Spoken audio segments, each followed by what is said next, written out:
Hello प्यारे दोस्तों, मैं हूं आपका भैया ऋषभ सिंह और आप सभी देख रहे हैं आपका अपना यूट्यूब चैनल ऋषि यस क्लासेस। और आज के इस वीडियो में हम बात करने वाले हैं बीएससी थर्ड सेमेस्टर मैथमेटिक्स का जो हमारा पेपर है अलजेब्रा, उसके अंतर्गत जो हमारा यूनिट फर्स्ट है जिसमें हम ग्रुप थियरी के बारे में बात कर रहे हैं। और हम लोगों ने पिछले कई लेक्चर्स में यह समझ लिया है कि ग्रुप क्या होते हैं, ग्रुप के क्या एग्जाम्पल्स होते हैं और इनसे रिलेटेड और भी बहुत सारे टॉपिक्स पर हम लोगों ने ऑलरेडी बात कर लिया है। अगर उन सभी लेक्चर्स को नहीं देखे हैं तो जरूर जाकर आई बटन पर चेक कर लीजिएगा या फिर हम पूरे प्लेलिस्ट का लिंक डिस्क्रिप्शन में दे देंगे, आप सभी लोग जाकर जरूर देख लीजिएगा। और इस वीडियो में हम ग्रुप के और भी बहुत सारे एग्जाम्पल्स पर बात करने वाले हैं जिसमें हमारे पास कुछ स्पेशल काइंड के एग्जाम्पल्स होते हैं जो यह बताते हैं कि कैसे कोई ग्रुप का फॉर्मेशन होता है। तो उसी में ही एक और स्पेशल काइंड के ग्रुप को हम लेकर आए हैं जिसमें हम पढ़ने वाले हैं कि क्यूबिक रूट्स ऑफ यूनिटी कैसे मल्टीप्लिकेशन के अंडर ग्रुप का फॉर्मेशन करता है। तो चलिए इस वीडियो की शुरुआत करते हैं, लेकिन अगर आप सब इस चैनल पर पहली बार आए हैं तो जरूर सब्सक्राइब करने के साथ बेल आइकन को ऑल पर भी सिलेक्ट कर लीजिए जिससे हमारे अगले वीडियोज के नोटिफिकेशन आपके पास सबसे पहले पहुंचे। तो चलिए हमारे सामने क्वेश्चन आता है या फिर हम कह सकते हैं एक और प्रकार का एग्जाम्पल आता है। हम लोगों ने पिछले लेक्चर में बात किया था कि जो हमारे सेट ऑफ इंटीजर्स होते हैं, सेट ऑफ रेशनल नंबर्स जो होते हैं, सेट ऑफ रियल नंबर्स जो होते हैं, वो सभी के सभी अंडर द ऑपरेशन एडिशन उसके अंतर्गत ये सभी अलजेब्राइक स्ट्रक्चर्स जो होते हैं वो ग्रुप का फॉर्मेशन कर रहे थे। अब इसको हम थोड़ा हायर लेवल पर एग्जाम्पल्स लेकर जाते हैं जिसमें हमें कुछ स्पेशल काइंड के एग्जाम्पल्स पर बात करना है, ठीक है। और ये सभी अभी नई नई चीजें हैं तो हो सकता है आप सभी को थोड़ा बहुत इशू हो रहे होंगे, मतलब प्रॉब्लम्स हो रहे होंगे कि समझ में नहीं आ रहा है। लेकिन अगर इन चीज़ों को एक बार पढ़ोगे तो थोड़ा कम समझ में आएगा, दूसरी बार पढ़ोगे तो और ज़्यादा समझ में आएगा, तीसरी बार पढ़ोगे तो और ज़्यादा समझ में आएगा। मतलब हम जितनी बार चीज़ों को पढ़ते हैं उतनी बार ही हमें समझ में आता है। ये हर इंसान के साथ होता है। तो आप सभी लोग भी डरिएगा मत, अगर नहीं समझ में आता है कोई भी चीज़ तो इस वीडियो को दोबारा देख लो, तिबारा देख लो, समझ में तो आ ही जाएगा, ठीक है। अब चलो हम शुरुआत करते हैं। मेरा कहने का मतलब यह है कि डरकर भागो मत बल्कि संघर्ष करो। संघर्ष ही इंसान को महान बनाता है, तो संघर्ष करने से डरो मत। आइए बात करते हैं। देखो लिखा हुआ है कि prove that this set of cubic roots of unity forms abelian group with respect to multiplication. अब ये जो भी हमारा ग्रेजुएशन का मैथमेटिक्स होता है, आप सभी लोग इतना तो समझ गए होंगे कि ग्रेजुएशन के मैथमेटिक्स में हमें नंबर्स के साथ नहीं खेलना होता है। मतलब क्या है कि हम इंटर तक तो ये देखते थे कि 2 + 2 = 4, ये हम कर लेते थे। लेकिन यहाँ पर हमें हर एक चीज को प्रूव करना है। ग्रेजुएशन में हर एक मैथमेटिक्स का जो भी क्वेश्चन रहेगा उसे हम प्रूव करते हैं, अधिकांशतः ऐसा होता है। तो यहाँ पर भी एक और प्रकार का क्वेश्चन आता है। तो इसमें हम सबसे पहले किसी भी अगर ग्रुप को प्रूव करना है, अगर किसी भी अलजेब्राइक स्ट्रक्चर को ग्रुप प्रूव करना है तो हमें समझना होगा कि अलजेब्राइक स्ट्रक्चर क्या है, ठीक है। तो यहाँ पर हम एक एक करके देखते हैं। हमारे पास दिया गया है this set of cubic roots of unity, यानी कि हमारे पास जो सेट है वो है क्यूबिक रूट्स ऑफ यूनिटी, यानी कि G = हमारे पास दे दिया गया है। अब यहां पर बोला गया है कि फॉर्म्स अबेलियन ग्रुप, हमें प्रूव करना है कि यह अबेलियन ग्रुप है किसके अंदर, मल्टीप्लिकेशन और बाइनरी ऑपरेशन के अंतर्गत। यानी कि हमसे क्या क्या हमें पता करना है। हमारे पास अलजेब्राइक स्ट्रक्चर दिया गया है G, जो कि यहां पर बोला गया है कि यह क्यूबिक रूट्स ऑफ यूनिटी है और यहां पर मल्टीप्लिकेशन बाइनरी ऑपरेशन दिया गया है। इतनी बातें क्लियर हुई, यानी कि हमारे पास अलजेब्राइक स्ट्रक्चर पता चल गया, ठीक है। अब सवाल उठता है कि जो यहां पर हमारे पास क्यूबिक रूट्स ऑफ यूनिटी यानी कि जो G हमारे पास सेट है, इसमें हम पता करते हैं कि कौन कौन से एलिमेंट्स होंगे। वैसे तो ये सभी चीजें जो मैं यहाँ पर अब बताने वाला हूँ आगे चलकर, वो सभी चीजें हम लोगों ने इंटरमीडिएट में कॉम्प्लेक्स नंबर के अंतर्गत सभी चीजें पढ़ लिया है। अगर आप सभी को नहीं पता है तो कोई दिक्कत की बात नहीं है, मैं यहाँ पर समझाऊंगा, लेकिन जिनको पता है उनके लिए बहुत ही अच्छी बात है, नहीं पता है कोई बात नहीं, हम बताएंगे, यहाँ पर हम है ही क्यों। तो देखो यहाँ पर हमें बात करना है, सबसे पहले समझ रहा होगा कि इस सेट में कौन कौन से एलिमेंट्स हैं। जब हम एलिमेंट्स को पता कर पाएंगे तभी ना हम उसे प्रूव कर पाएंगे कि वह ग्रुप का फॉर्मेशन करेगा या नहीं करेगा। तो यहाँ पर हमारे पास है cubic roots of unity. Unity का मतलब होता है 1, ठीक है। और अगर क्यूबिक रूट की बात किया जाए तो यानी कि 1 के पावर 1/3 ये हमारे पास दिया गया है और हमसे पूछा गया है कि इसका जो वैल्यू है वही इस सेट के एलिमेंट्स हैं।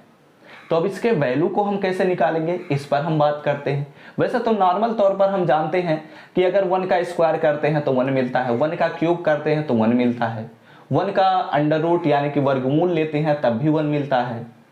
और अगर हम छोटे लेवल पर अगर इन चीज़ों पर बात करें, जैसे कि अगर हम 8 से पहले बात करें तो हम लोग जानते हैं कि अगर हम अंडर रूट ऑफ 1 करें तो हमें मिलता है 1, ठीक है। और अगर इसी को ही हम क्यूबिक रूट बात करें तो यानी कि अगर हम ये करते हैं 1/3, और इसे तो हम ऐसे भी लिख सकते हैं ना कि 1 का 1/2, तो ये हमें मिलता है 1। ये हम लोगों ने 8 तक पढ़ा है, लेकिन जैसे ही हम लोग 9-10 में पहुंचे थे वहां पर हमें पता चला कि under root of 1 is not equal to 1 होता है, ये बल्कि होता है under root of 1 is equal to +-1, ठीक है। और जैसे ही 11-12 में पहुंचे वहां पर पता चला कि भाई ऐसा कुछ नहीं है, ये गलत चीज बता दिया गया है, बताया सही गया है, लेकिन इसे और भी हायर लेवल पर हम पहुंच सकते हैं। और ये चीजें हम कॉम्प्लेक्स नंबर में देखे थे कि कॉम्प्लेक्स नंबर में हम लोगों ने देखा था कि अगर हम यहां पर, चलिए हम सॉल्यूशन पर अब बात करते हैं और एक एक चीजों को बढ़ते हैं।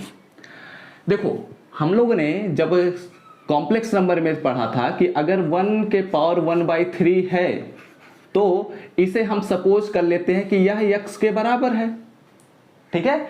अब 1/3 को इधर ट्रांसफर कर देते हैं, यानी कि दोनों साइड हम क्यूब कर देते हैं, तो क्या होगा, यहां पर हमें मिलेगा और सॉल्व करें तो यहां पर हमें मिलेगा x-1 और यहां पर हमें मिलेगा x² प्लस ab यानी कि x एंड प्लस b का स्क्वायर यानी कि 1 इज इक्वल टू 0। इतनी बातें क्लियर हुई। अब कोई भी अगर ऐसे इक्वेशन दिया गया होता है तो हम लोग जानते हैं, क्या जानते हैं कि या तो ये 0 होगा या तो ये 0 होगा, 1 इज इक्वल टू 0, ठीक है। अब यहां पर आगे हम बढ़ते हैं तो यहां पर 1 हो जाएगा, और अगर इसे हम सॉल्व करते हैं तो यहां पर हमें श्रीधराचार्य का फार्मूला लगाना पड़ेगा और वहां से हमें पता चलेगा कि x इज इक्वल टू होगा -b यानी कि -1 और plus under root of b² - 4ac।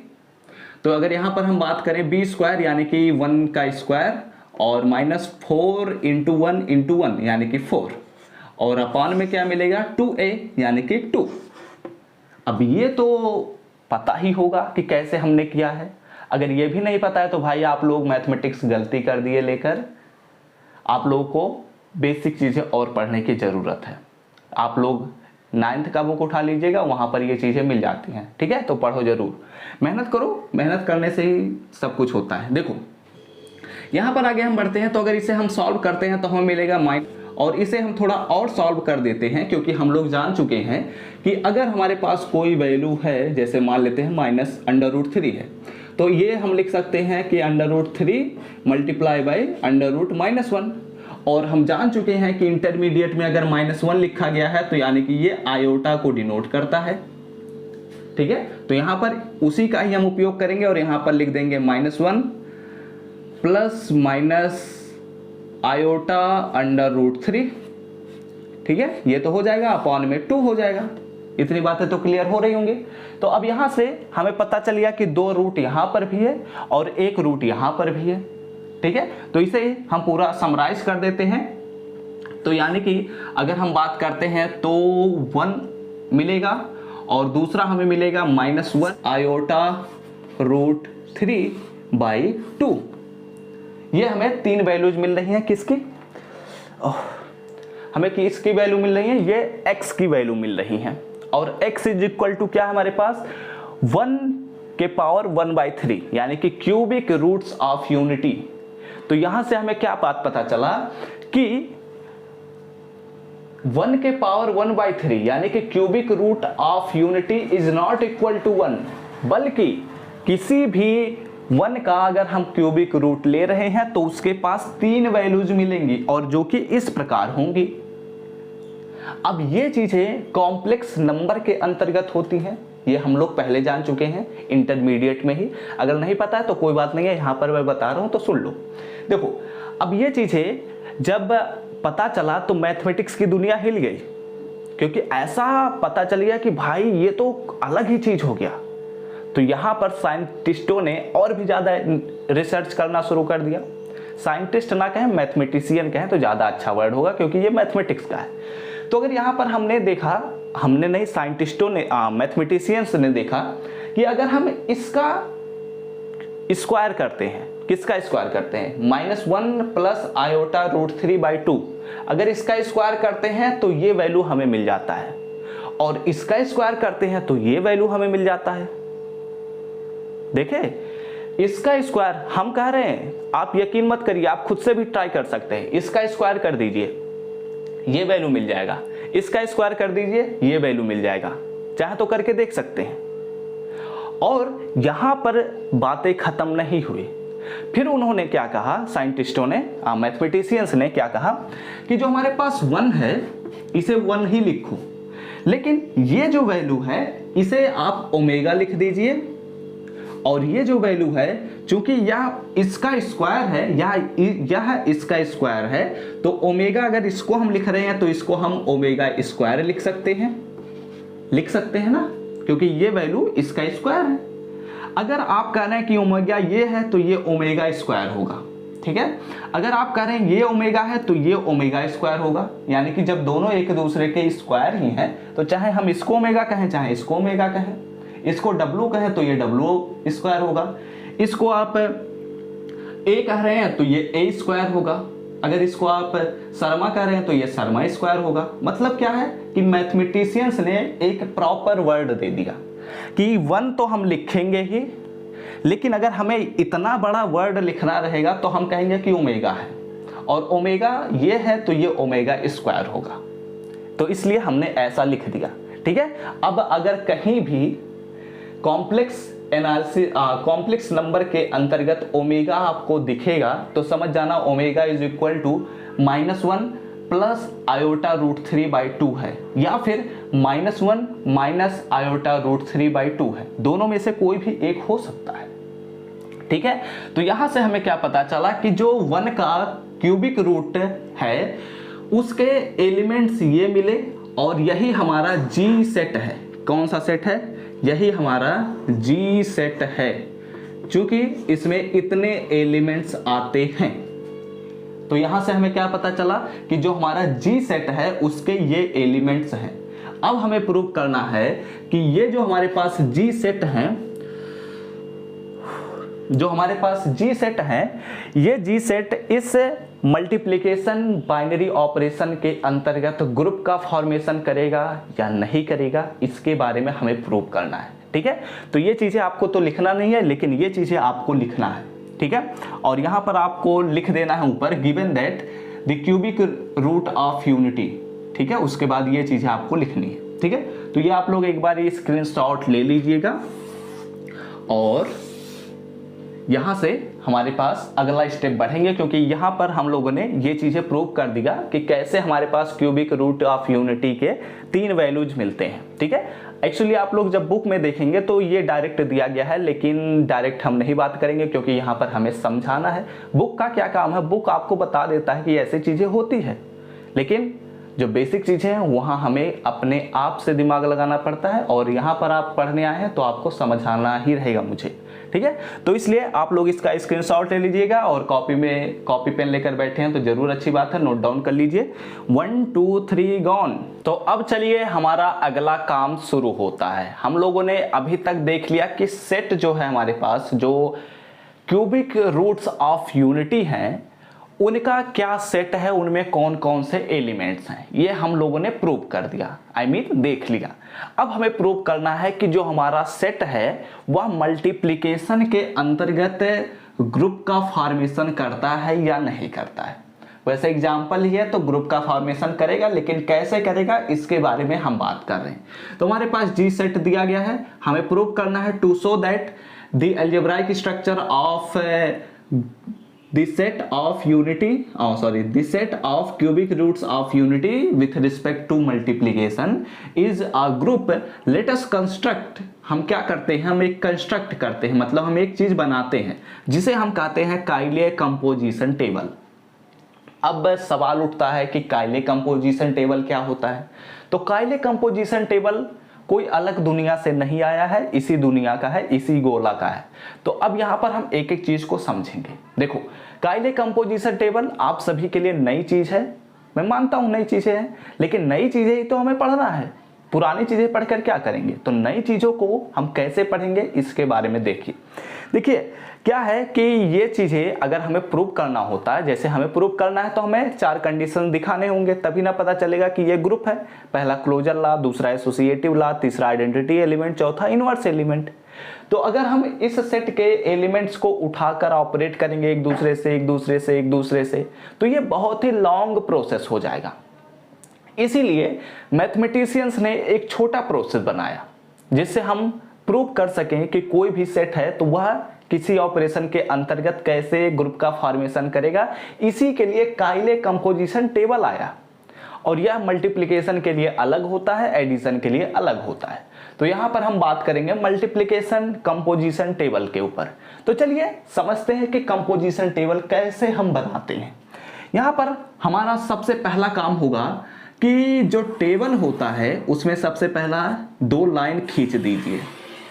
ठीक है, मैंने 2 लाइन खींच दिया, बहुत ही आसान सा है, ध्यान से देखना। यहां पर जो लेफ्ट हैंड साइड का जो पहला पॉइंट है या कॉलम कह सकते हैं, ये जो हमारे पास है, यहां पर हमें अपने बाइनरी ऑपरेशन को रखना है। तो बाइनरी ऑपरेशन तो हमारे पास मल्टीप्लिकेशन ही तो है, मल्टीप्लिकेशन मैंने रख दिया। उसके बाद कहता है कि जितने एलिमेंट्स इस सेट में हैं उन सभी एलिमेंट्स को रो वाइज और कॉलम वाइज रख दीजिए। तो मैंने 1 रख दिया, ओमेगा रख दिया और ओमेगा स्क्वायर रख दिया। यहां पर भी मैंने 1 रख दिया, ओमेगा रख दिया और ओमेगा स्क्वायर रख दिया। ठीक है, और इन्हें एक एक बॉक्स बना दीजिए जिससे हम चीजों को और आसानी से क्लियर कर सकें। मैंने कर दिया भाई, बहुत ही आसान। अब देखते हैं क्या करते हैं। पहले एलिमेंट को उठाइए, इस बाइनरी ऑपरेशन के अंतर्गत सभी एलिमेंट से ऑपरेट कर दीजिए। कहने का क्या मतलब है कि 1 को उठाइए, मैंने 1 लिया। ठीक है, इस बाइनरी ऑपरेशन के अंतर्गत इस एलिमेंट से ऑपरेट करिए। तो यहां पर बाइनरी ऑपरेशन चूंकि मल्टीप्लिकेशन ही है तो 1 multiply by 1 is equal to 1। आसान। आइए बात करते हैं दूसरे पॉइंट पर। 1 को उठाइए, इसी बाइनरी ऑपरेशन के अंतर्गत ओमेगा से मल्टीप्लाई करिए, यानी कि दूसरे एलिमेंट से। तो 1 multiply by omega is equal to, हम जानते हैं कि यह ओमेगा ही मिलेगा। क्यों? क्योंकि हम लोगों ने कॉम्प्लेक्स नंबर में प्रॉपर्टीज पढ़ा है, तो इसलिए यही मिलेगा। आते हैं अगले एलिमेंट की तरफ। तो 1 से इसी बाइनरी ऑपरेशन के अंतर्गत ओमेगा से मल्टीप्लाई करेंगे तो 1 multiply by omega square is equal to हमें मिलेगा ओमेगा स्क्वायर। बहुत ही आसान। तो चलिए अगले पॉइंट पर बढ़ते हैं। ओमेगा से इसी बाइनरी ऑपरेशन के अंतर्गत इन्हीं एलिमेंट से ऑपरेट करना है, तो इसलिए omega multiply by 1 is equal to हमें मिलेगा omega. Omega multiply by omega, तो यहां पर हो जाएगा omega multiply by omega is equal to omega. Oh, कोई बात नहीं, हमारे पास दूसरा है, ओमेगा स्क्वायर हो जाएगा। आइए बात करते हैं अगले एलिमेंट पर। ओमेगा से मल्टीप्लाई ओमेगा स्क्वायर, तो यहां पर हो जाएगा omega multiply by omega square is equal to omega cube. ओहो, ओमेगा क्यूब मिल गया, और ओमेगा क्यूब तो हमारे एलिमेंट्स में ही एग्जिस्ट नहीं करता। अब क्या होगा? कुछ नहीं होगा। देखो, ओमेगा स्क्वायर हम लोग जानते हैं, क्या जानते हैं हम लोगों ने, किस में बात किया है, कॉम्प्लेक्स नंबर में ही पढ़ा है कि omega square is equal to होता है 1। ठीक है, तो इसीलिए यहां पर भी हम लिख देंगे कि ये हमारे पास 1 के इक्वल हो गया। आइए अगले पॉइंट पर बढ़ते हैं। ओमेगा से मल्टीप्लाई बाय 1 करेंगे तो omega square multiply by 1 is equal to हो जाएगा ओमेगा स्क्वायर। अगर किसी को नहीं पता है तो यहाँ पर समझ लो कि ओमेगा क्यूब जो होता है वो 1 के बराबर ही होता है। ठीक है, एक्चुअली ये जो चीजें हैं आप लोग शायद नहीं जानते होंगे, मैं चीजें क्लियर कर देता हूँ। देखो ओमेगा इज इक्वल टू हम लोगों ने देखा था कि हमारे पास -1 और प्लस आयोटा √3 अपॉन में 2 है। ठीक है, ये हम लोगों ने देखा था अभी, जब हमने देखा था जब हमने टेबल को पूरा जो हमारा समीकरण था उसे जब हमने सॉल्व किया था तो वहां पर 3 वैल्यूज मिले थे, उन्हीं में से यह एक वैल्यू है। अगर इसी का ही हम क्यूब करेंगे, ठीक है, तो 1 का अगर हम ओमेगा का क्यूब करेंगे तो यानी कि इसका क्यूब करेंगे तो इसका जो हम क्यूब करेंगे तो वह 1 के ही बराबर होगा। क्यों होगा? इसके पीछे का लॉजिक ये है कि अगर हम 1 से ही 1/3 किए थे यानी कि क्यूबिक रूट ऑफ यूनिटी निकाले थे तो 1 ओमेगा और ओमेगा स्क्वायर मिला था। तो हम यह बात जानते हैं कि अगर इसको इधर से ऑपरेट करेंगे तो ये मिलेगा और इसको अगर हम क्यूब करेंगे तो ये मिलेगा, इसीलिए यहां पर हमने ये चीज लिख दिया। ठीक है, अगर नहीं समझ में आ रहा है तो आप लोग इसका क्यूब करके देख लीजिए। 1 का क्यूब करेंगे तो भी 1 मिलेगा, ओमेगा का क्यूब करेंगे तो भी 1 मिलेगा, ओमेगा स्क्वायर का क्यूब करेंगे तो भी 1 मिलेगा। चाहे कर आप चेक कर सकते हैं। ठीक है, बहुत पसीना हो रहा है, चलिए कोई बात नहीं। देखो यहाँ पर ओमेगा स्क्वायर से हमने 1 में मल्टीप्लाई किया, ओमेगा स्क्वायर आया, ओमेगा स्क्वायर से ओमेगा में मल्टीप्लाई करेंगे तो भी हमें मिलेगा ओमेगा क्यूब। अब लो ओमेगा क्यूब फिर से मिल गया तो ओमेगा क्यूब जब हमें मिला तो हमें यहाँ पर 1 मिल जाएगा और जब ओमेगा स्क्वायर से ओमेगा स्क्वायर में मल्टीप्लाई होगा तो ये हमें मिलेगा ओमेगा के पावर 4 और जब ओमेगा का पावर 4 करेंगे तो यहाँ पर मिलेगा हमें omega cube multiply by omega और ओमेगा का मल्टीप्लाई ये हो गया 1 और ये हो गया ओमेगा, तो यानी कि यहाँ पर हो जाएगा हमारे पास ओमेगा। ठीक है, समझ में आई बात? ये कंपोजिशन टेबल आप लोग अपने कॉपी में नोट करिए जिससे हम इसे इरेज कर फिर से बता सके आगे चीजों को। एक काम करते हैं, इस वीडियो को यहीं पर हम समाप्त करेंगे और अगले वीडियो में हम सब मिलेंगे। ठीक है, एक्चुअली यह वीडियो ज़्यादा बड़ा हो जाएगा तो मैं अपलोड नहीं कर पाता हूं, क्योंकि अगर 20-25 मिनट का वीडियो है तभी मैं अपलोड कर पाता हूं, क्योंकि हमारे यहाँ नेटवर्क इशू रहता है, ये प्रॉब्लम होती है। तो कोई बात नहीं, अब हम अगले वीडियो में इसे आगे हम कंटिन्यू करेंगे और प्रूव करेंगे कि यह कैसे हमारा ग्रुप का फॉर्मेशन करता है और हो सकता है हम अगले एग्जाम्पल पर भी बढ़ जाएं इसी के साथ। ठीक है जाएगा, और ऐसे ढेर सारे वीडियोस के अगर नोटिफिकेशन पाने हो तो जरूर सब्सक्राइब करने के साथ बेल आइकन को ऑल पर भी सेट कर लीजिएगा। तो हम सब मिलते हैं अपने नेक्स्ट वीडियो में, तब तक पढ़ते रहिए, संघर्ष करते रहिए और सफल होते रहिए।